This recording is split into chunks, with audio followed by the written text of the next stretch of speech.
Կարող ենք ասել նաև, որ օրգանիզմը ունի մագնեզիումի կարիք, երբ քաղցր ուտելու ցանկություն է առաջանում։ Այո, մագնեզիումը հենց առաջի միկրոէլեմենտն է, երբ որ մենք քաղցր ենք ուզում,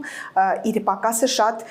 կարևոր է այս պարագայում, եւ մի բան նշեմ, որ մագնեզիումի ավելցուկ գրեթե շատ հազվադեպ է լինում մի հիվանդություն կա նյարդաբանական միաստենյա գրավիս, որի ժամանակ հակացուցված է մագնեզիումը, սակայն այլ բոլոր խնդիրների ինքը այսպես ավելցուկ չի առաջացնում։ Դրա համար չեմ այդպես հորդորի, բայց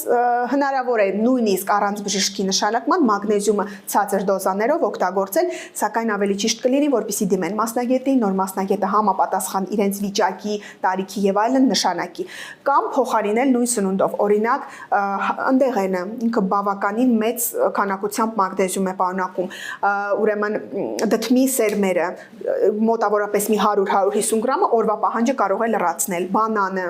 նույնպես պարունակում են բավականին շատ մագնեզիում։